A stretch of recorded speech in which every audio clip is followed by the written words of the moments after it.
Good afternoon to everyone. These are stressful, emotional times, as we know, and today is a day in the state of New York with very mixed emotions based on two very different pieces of information we have. I'm trying to work through the mixed emotions for myself, so I'll just present the facts and then we'll go from there. There is good news in what we're seeing, that what we have done and what we are doing is actually working and it's making a difference. We took dramatic actions in this state. New York Pause program that closed down schools, businesses, social distancing, and it's working. It is flattening the curve, and we see that again today. So far, meaning what? Meaning that curve is flattening because we are flattening the curve by what we are doing. If we stop what we are doing, you will see that curve change. That curve is purely a function of what we do day in and day out. But right now it's flattening. The number of patients hospitalized is down. And again, we don't look at just day-to-day data. You look at the 3-day trend, but that number is down. The 3-day average trend is also down. Anecdotally, the individual hospitals, the larger systems are reporting that some of them are actually releasing more people than are coming in, so they're net down. So we see the quote-unquote flattening of the curve. We have more capacity in the hospital system than ever before. So we've had more capacity in that system to absorb more people. The sharing of equipment, which has been really one of the beautiful, cooperative, generous acts among different partners in the healthcare system, has worked. If the hospitalization rate keeps decreasing the way it is now, then the system should stabilize over these next couple of weeks, which will minimize the need for overflow on the system that we have built in at Javits and at the USNS Comfort. So that is all good news. There's a big caution sign. That's if we continue doing what we're doing. If we continue doing what we're doing. We are flattening the curve because we are rigorous about social distancing, et cetera. So if we continue doing what we're doing, then we believe the curve will continue to flatten. But it's not a time to get complacent. It's not a time to do anything different than we have been doing. Remember what happened in Italy when the entire healthcare system became overrun? So we have to remain diligent. We have to remain disciplined going forward. But there's no doubt that we are now bending the curve, and there's no doubt that we can't stop doing what we're doing. That's the good news. The bad news isn't just bad. The bad news is actually terrible. Highest single-day death toll yet, 779 people. When you look at the numbers on the death toll, it has been going steadily up, and it reached a new height yesterday. The number of deaths, as a matter of fact, the number of deaths will continue to rise as those hospitalized for a longer period of time pass away. The longer you are on a ventilator, the less likely you will come off the ventilator. Dr. Fauci spoke to me about this, and he was 100% right. The quote-unquote lagging indicator between hospitalizations and deaths. The hospitalizations can start to drop. The deaths actually increase because the people who have been in the hospital for 11 days, 14 days, 17 days pass away. That's what we're seeing. Hospitalizations drop and the death toll rises. I understand the science of it. I understand the facts and the logic of it, but it is still incredibly difficult to deal with. Every number is a face, right? And that's been painfully obvious to me every day.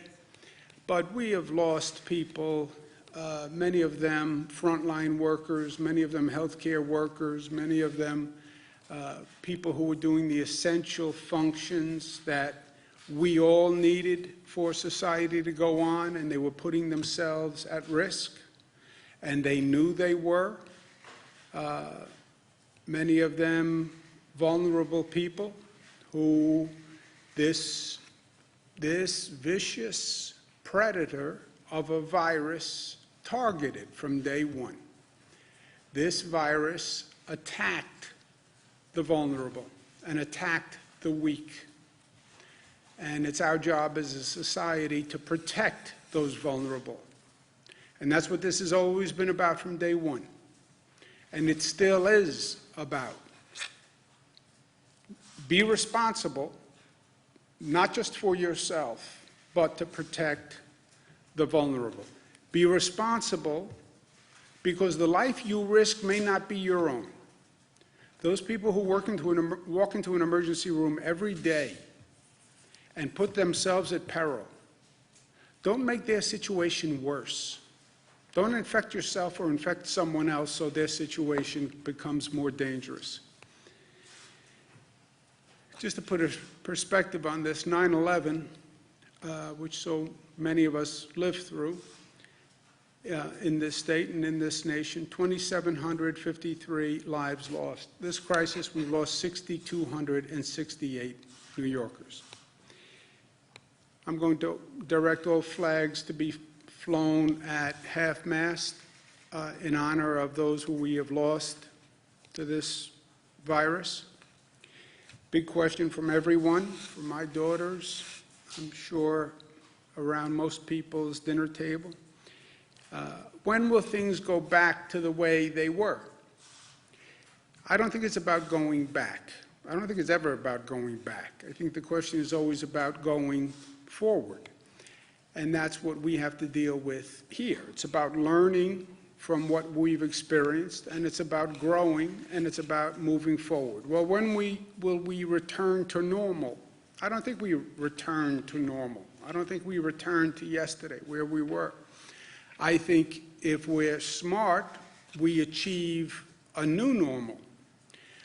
The way we are understanding a new normal when it comes to the economy and a new normal when it comes to the environment. Now we understand the new normal in terms of health and public health. And we have to learn just the way we've been learning about the new normal in other aspects of society. We have to learn what it means, global pandemic, how small the world has actually gotten. Someone sneezes in Asia today, you catch a cold tomorrow. Whatever happens in any country on this globe can get on an airplane and be here literally overnight. And understanding this phenomenon and having a new appreciation for it, how our public health system has to be prepared, and the scale to which we need a public health system. Look at the way we're scrambling right now to make this work. We have to learn from that. I think we've also learned positive lessons. We've found ways to use technology that we never explored before. You have a New York State court system that, thank you, Chief Judge, is basically developing a virtual online court system, which has all sorts of positive benefits going forward. Using technology for healthcare, using technology for work from home, using technology for education. I think these are all positives that we can learn. Testing capacity, which we still have to develop. That is going to be the bridge from where we are today to the new economy, in my opinion. It's going to be a testing-informed transition to the new economy, where people who have the antibodies, people who are negative, people who have been exposed and now are better. Those are the people who can go to work, and you know who they are because you can do testing.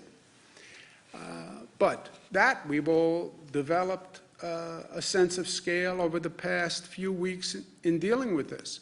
There's also lessons to be learned. Why are more African Americans and Latinos affected? We're seeing this around the country.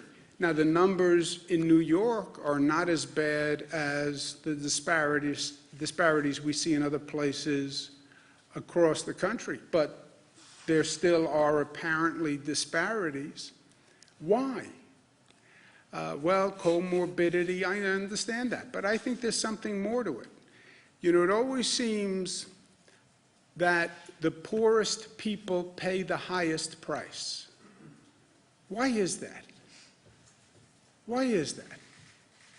Whatever the situation is, natural disaster, Hurricane Katrina, the people standing on those rooftops were not rich white people. Why? Why is it that the poorest people always pay the highest price? But let's figure it out. Let's do the work. Let's do the research. Let's learn from this moment, and let's learn these lessons, and let's do it now.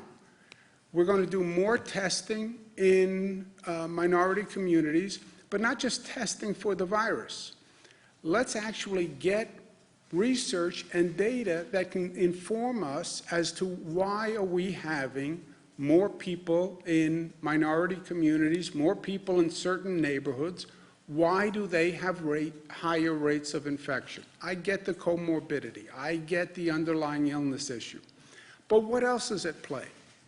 Are more public workers Latino and African American who don't have a choice, frankly, but to go out there every day and drive the bus and drive the train and show up for work and wind up subjecting themselves to, in this case, the virus, whereas many other people who had the option just absented themselves.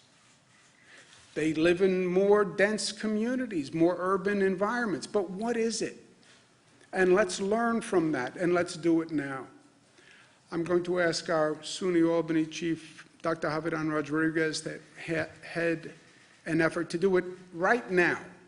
We'll do more testing in minority communities now, with more data research done now. So let's learn now. Department of Health will be doing it along with Northwell. But let's learn these lessons now. We're also going to make an additional $600 payment to all unemployed New Yorkers. The federal government says they will reimburse us for it, but people need money now in their pocket. So New York will be doing that immediately. We're also extending the period covered by unemployment benefits for an additional 13 weeks, goes from 26 weeks to 39 weeks, so that should be a relief.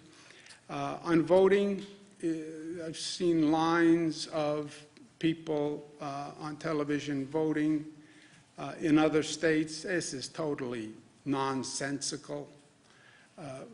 God bless them for having such diligence for their civic duty that they would go stand on a line to vote, but people shouldn't have to make that choice. And where, by executive order, all New Yorkers can vote absentee on June 23rd, primaries coming up. I want to say thank you to the many places and people who are working with the state of New York. Mercury Medical donated 2,400 BiPAP machines. BiPAP machines are technically not ventilators, but they can be modified to effectively ventilate, even though they're not ventilators, and we're using them. They were brought up from Florida. Thank you very much, JetBlue, for doing that. I also want to thank Oregon and Washington State and California for freeing up ventilators. I want to thank the direct care workers who are doing a fantastic job, and they're doing it every day. I want to thank the state workers who are showing up and doing a great job every day, every first responder. This has been a long battle, and it's going to go on, but I want them to know how thankful we all are of them for what they're doing. I want people to remember that we're flattening that curve, and if anything, we double down now on our diligence. We're going to start a social media campaign. Who are you staying home for, right? This is not about staying home for yourself. Stay home for others. Stay home for the vulnerable people who, if they get this virus, are in a really bad place in life. Stay home for the healthcare worker who's in the emergency room because you don't want to infect anybody else, who then puts another greater load on our healthcare system. So who are you staying home for? I'm staying home for my mother. But everyone, it's not about just you, it's about all of us. So who are you staying home for? And we'll start a social media campaign that does that. But thank you to all the New Yorkers for all they've done. And we still have more to do. We are by no means out of the woods. And do not misread what you're seeing in that data and on those charts. That is a pure product of our actions and behavior. If we behave differently, you will see those numbers change. I just doubled the fine on disobeying the social distancing rules. Why? Because, if anything, we have to get more diligent, not less diligent. And we have more to do. And that's New York tough. But tough is more than just tough. Tough is smart and disciplined and unified, and tough is loving. The toughest guys are tough enough to love, right? Last point, our brothers and sisters in the Jewish community celebrate Passover tonight. We wish them all a happy Passover. The Jewish community has had a long and difficult year besides any of this. The number of incidents of anti-Semitism across this country, the violence that they have seen, even in this state of New York that has such a large Jewish population. So we wish them all well on Passover. And the message of Passover, I know, helps me today, and I offer it to others to consider. Passover says we remember the past, we learn from the past, we remember the lessons of the past. We teach a new generation those lessons. But there's also a message of hope in Passover. Next year in Jerusalem, next year in Jerusalem, next year the Promised Land, next year will be better. And yes, this has been a difficult month. We'll learn a lot, we'll move forward, and we'll be better for it. Questions? In New York City, 75% of frontline workers are Black and Latino. We're talking about grocery store clerks, people who work in public transit, childcare. Is it time to scale back some of these grocery stores that are open, or some of these businesses that are still open at this point, to try to bridge that gap?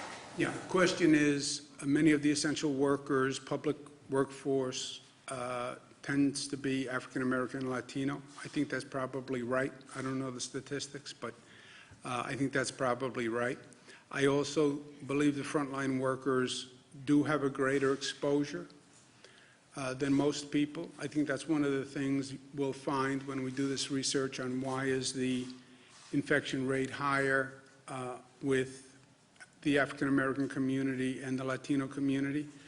Again, the disparity that we're seeing in New York is nothing like what you see in other places across the country. But I think it is something that we have to understand. I don't think we can reduce the essential services. You know, we're down to basically food, pharmacy, basic transportation, which frankly is more for our essential workers to get where they're going. If you didn't have public transportation, you couldn't have those healthcare workers showing up, you couldn't have the grocery workers showing up. So I don't think we're in a position to say eat less or use less drugs or use less healthcare. I think we have to get through this now and then learn from it and see what changes we can make in the future. Do you think the state was slow? Excuse me one second, Karen, just Bernadette. Was the state slow to shut everything down? Did New York Pause come too late? Do you guys wish that you had started reducing the workforce, shutting down businesses, et cetera, sooner, especially considering San Francisco had shut down prior to New York? Do you think that New York was late to act? No, I think New York was early, and I think the actions we took were more dramatic than most, and frankly, were criticized as being premature. So no, I think if you could rewind the tape, you'd have to go back to last November, December, what was going around, what was happening around the world, and what was the effect going to be here. My point about, global pandemics, we're watching China, we're watching Italy, we're watching other countries. Well, extrapolate from that on a national basis. What was the first part of your question, Bernadette? Just wondering if you think, should you have shut down the schools? There's a conflict between the city schools, de Blasio and you were having that debate over should we shut them down, also bars and restaurants. Should any of those actions come further? There wasn't a debate. Incremental? There wasn't a debate. I made the decision to close down the city schools. I didn't have a debate. There was a debate about closing city schools, and people thought I closed the city schools prematurely. That was the ongoing debate. But no, I think, look, if anything, in retrospect, it shows what we did is right. I'm sorry, Karen. I'm sorry. On the June 23rd voting, do you envision polling places being open? As you know, many of the poll workers are older workers, or would everybody be voting by mail at that point? I think we're just saying absentee voting is an option. We don't say it's a necessity, right? We're saying absentee voting is an option. We're saying that temporary illness provision of the absentee voting will include the risk of contracting COVID-19, and I think we're going to take a wait-and-see approach as we get closer on whether or not any polls should be open. Chronic Landing has been releasing COVID data to the public, but many other nursing homes aren't. Should all facilities do so? Do you understand that question? Naponic Landing? Peconic Landing and the community on Long Island that's been seeing the high number of COVID Peconic cases. Landing is a nursing home that has been releasing data. Should other nursing homes be releasing data, is the question? Should all nursing homes or any nursing homes? So we are tracking the nursing homes, and we want to protect the privacy of the individuals in the nursing homes, and we do defer that back to the homes themselves, so that particular place has released data, but we do track it. Are there any other known outbreaks or known clusters at nursing homes? Well, we have seen in multiple nursing homes across the state, particularly in the lower, downstate, I should say, cases, and we do track them. Some of them are as a result of one person who is there, and others have gotten infected, so we are looking at that closely. Is there a way for the public to know about that? Can't the state release the list of nursing homes with a high number of COVID patients like other states and countries have? Well, again, it goes back to the fact that the nursing home is, in many ways, where they live. It's not like where you go into the hospital and then you can leave the hospital. So we try to protect their privacy a little bit more. But we do track, and if there's a case there or if there's a concern there, we go and investigate it immediately. Jesse? Governor Broadway said that it would be shut down until June 7th this morning. Is that going to be a good rule of thumb for other sorts of mass gatherings in New York City or statewide? No. I wouldn't use what they think. You anticipate mass gatherings beginning before June 7th? I don't know, but I wouldn't use what Broadway thinks as a barometer of anything. Unless they're in the public health business and they have seen better numbers and models. I think, look, all of these projections basically turned out to be wrong, right? And this is a very hard thing to model because besides all the variables, you're modeling public behavior and what people will do. If you go back and you look at even models that were put out in January, they all had a premise about how effective social distancing would be, what percent of the population would actually comply with social distancing, et cetera. And they have turned out to be wrong. But I think, Jesse, they can be wrong either way. You know, I'm more worried about people saying, oh, well, the number of cases is coming down, it's now safer. It's not. It's not. I'm more afraid of the number changing and the curve changing because people read something into it that's not there. If you reduce that compliance on social distancing, you'll see those numbers go up within days. Literally go up within days. So, no, I take it one day at a time, look at the data for the day, look at the numbers for the day, and then make a decision.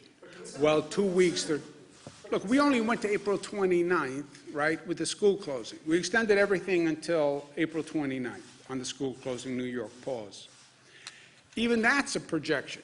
I wouldn't go past that.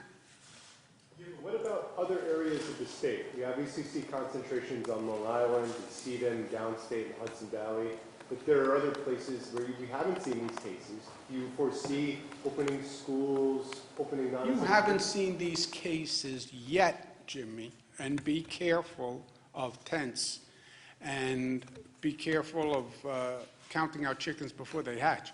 We haven't seen cases yet. We are in the midst of this. Don't start doing a retrospective like it's over, because that's the attitude we have to avoid. You will see more cases in upstate New York. I'll bet you whatever you want to bet right now. You will see more cases on Long Island. I'll bet you whatever you want to bet right now. So we're not through it. It's not over. We are in the midst of it. We have some good news in that what we're doing is working. And by the way, we've all been killing ourselves, right? One way or the other. Isolation, the work of the healthcare system has been phenomenal. People working 24 hours a day, people exposing themselves. The good news is that's showing a benefit and flatten the curve at a lower rate than almost any of the models were projecting, okay? That's the good news. But we are still in the midst of it. And the bad news, the terrible news is, look at how many lives we lost. I mean, it is breathtaking. So the next time we want to think about, we're getting a little complacent, a little cavalier, look at the number of people we've lost. Remember that before you decide to go out of the house because you have cabin fever. What sort of metric, what metric would you be looking at, or Dr. Zucker, or any of you, to make that sort of decision? What would be the tipping point, so to speak? Look at the infection rates, Jesse. That number has to come down on the other side of the mountain. The number of new cases going into a hospital, the infection rate has to come down to a point where you believe the isolation of the vulnerable, the other measures we're taking, is enough to start to reopen. And then how do you reopen? It's not just going to be about Broadway theaters. Before you go to Broadway theaters, people are going to say, when can I go back to work?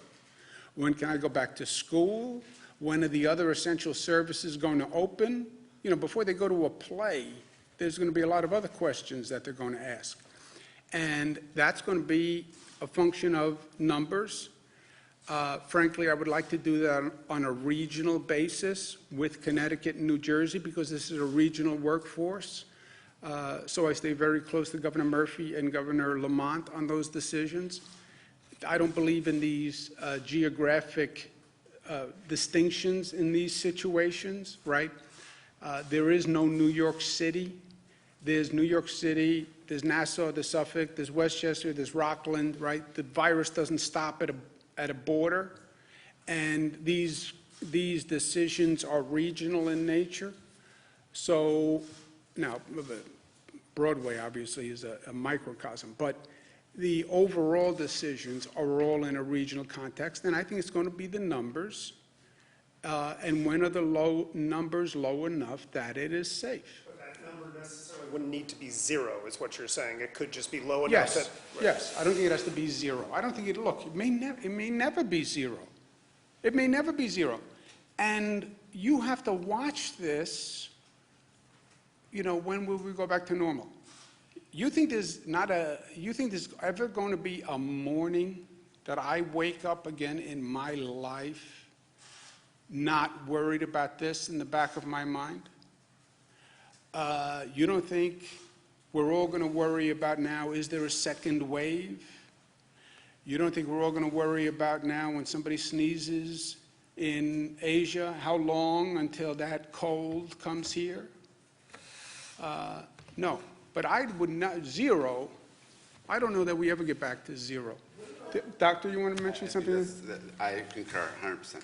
What about hospital capacity? Are we? Well, let's just go ahead. Governor, we're hearing that hospitals in Queens, that they don't have the blood gas machines or cartridges, which are critical for operating them. Also, if hospitals do have ventilators, do they have enough operational technicians to operate them? Do they have enough operational technicians? They must, because somehow they've been working. I don't know what the exact operating technician is for a ventilator, but I have not heard that. I've talked to all the hospitals every day for the past couple of days to find out what's going on, what they need, and the heads of the large hospital systems. Nobody's mentioned that to me. We have over 100 hospitals on the phone, so. What was the first part of your question? Blood gas machines or cartridges? Blood gas machine cartridges. Yeah. Dr. Zucker is an expert on blood gas machine cartridges. He gave me some for my birthday last year, actually. He said, just in case. I didn't know what he meant at the time. And now I know. And he's going to give me a ventilator this birthday, so I'm going to put it all together. Go ahead, you want to ask the blood gas? So those are part of the supplies to run the point-of-care testing, which is a blood gas, the lab tests that we do at the bedside. And if there is a decrease in supplies, we are looking into all of them to get them to the hospitals that are needed. I knew that answer, by the way. I knew what a blood gas cartridge was. I wanted the doctor to be able to tell us. Hospital capacity, you had projected 110,000 beds. It sounds like if we're nearing the apex or at the plateau, whatever, what number do we have? What do we need these temporary facilities? What are the updates on those numbers? Both in Not full, Micah, you're right. That's my whole point. We're flattening the curve now below projected peaks because of our behavior. But again, Jimmy, you want to talk about this in the retrospective.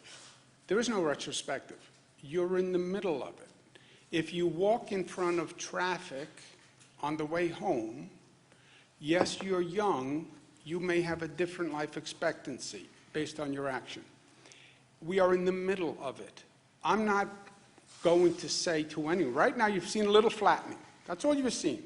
You've seen 4 or 5 days of flattening. Oh, it's flat. No, you have 4 or 5 days of flattening. You could have tomorrow morning we wake up and the number is back up. So I'm not willing to say, because it's not true, that any of this is over or anything has been accomplished, because this is just a small snapshot in time where we are. At this rate, we are below projected numbers. Governor, are you worried? Peak projection, what is the number of beds we have now, and what is the number of patients? There is no new peak projection. There is no new peak projection. Listen to what I'm saying. Nobody is saying we peaked. We have flattened the curve.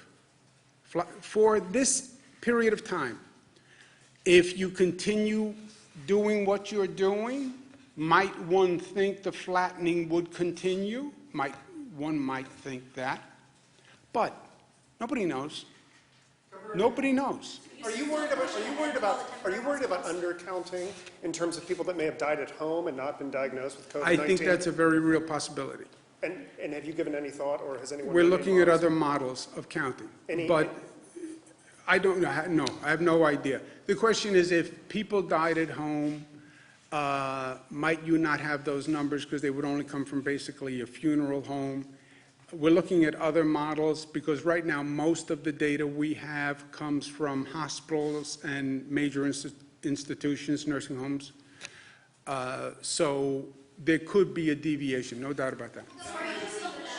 Also impact the hospitalization rate, and couldn't that skew the measurements that you guys have been doing on hospitalizations if there have been that many at-home deaths that have not been tallied and those people No, have not nobody been said there have tested? been that many at-home deaths.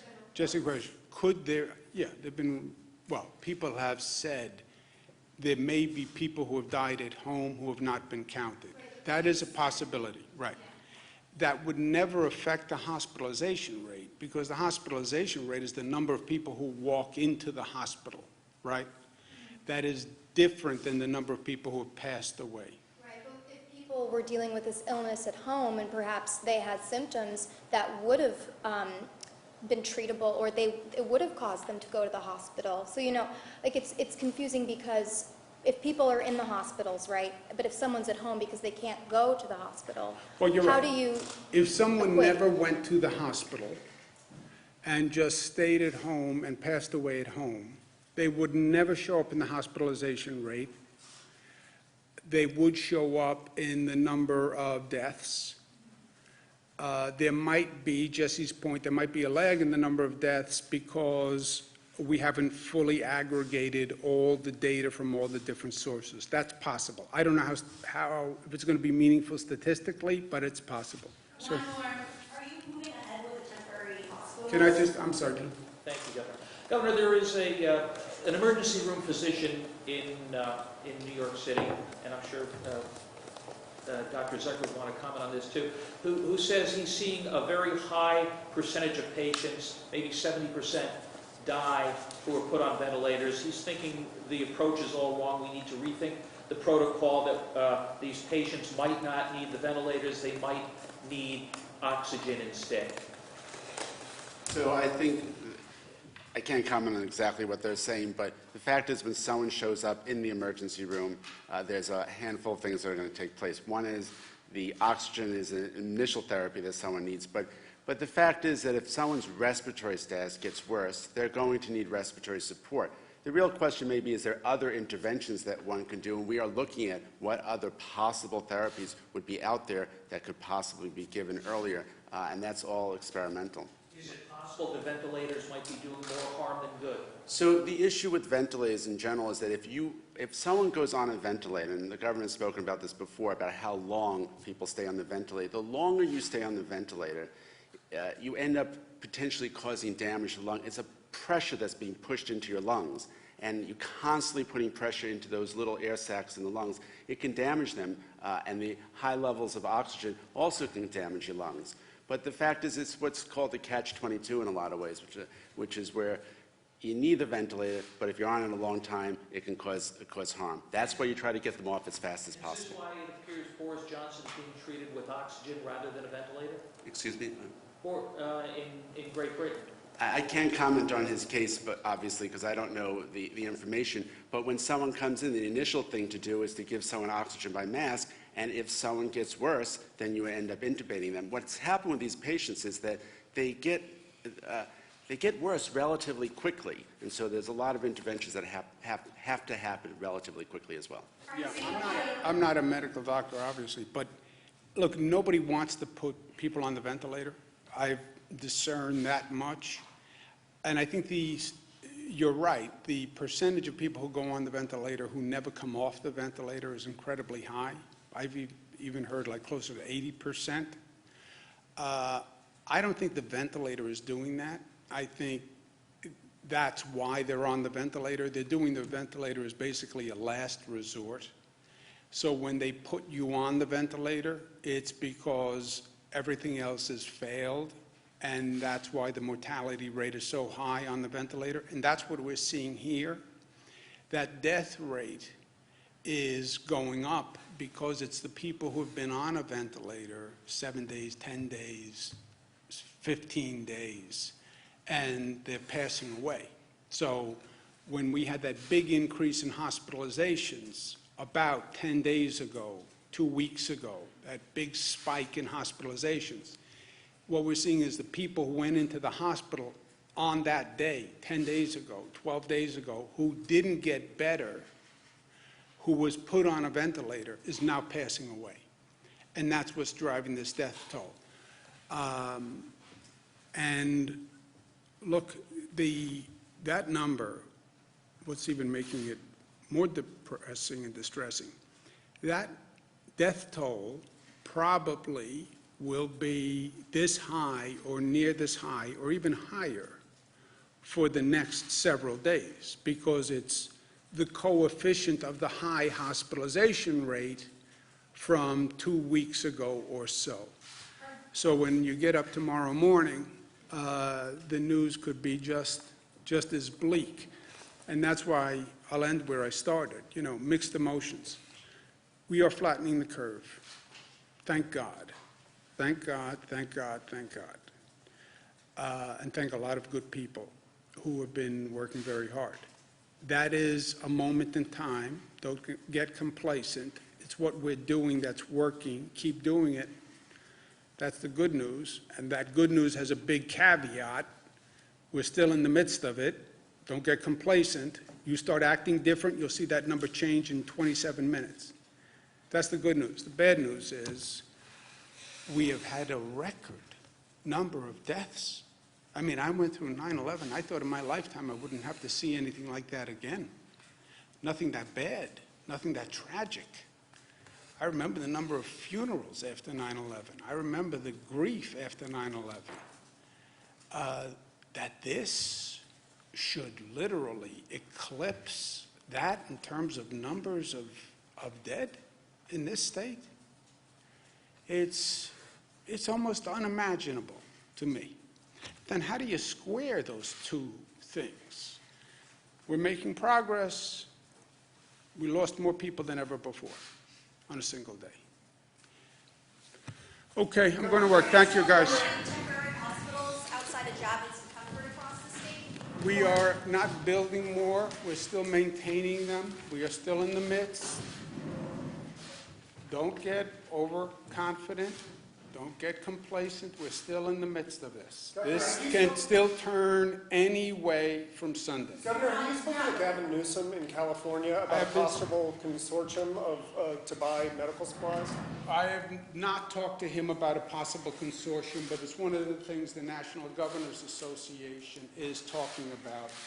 Because what we just went through, where states are competing with other states, this made absolutely no sense for anyone. So a statewide consortium would be a positive alternative, or a federal government that did all of the purchasing instead, Jesse, and then just gave it to the states that You need need it. a multi-state consortium, right? Federal government can purchase, right? When I was in the federal government, FEMA effectively was the shipping clerk. They did the purchasing, they disseminated to the states. That's the simplest system. Federal government on a federal disaster, which means multiple states, that's a federal disaster. They are the purchasing entity. They are the master strategist for the operation. That's option A. If the federal government's not going to do it, option B, let the states as a consortium be a purchasing consortium. That's what the National Governors Association conversation is. Because what happened here, where I place a bid, Chicago places another bid, California places another bid, that's just madness. Talk to you later. Thank you.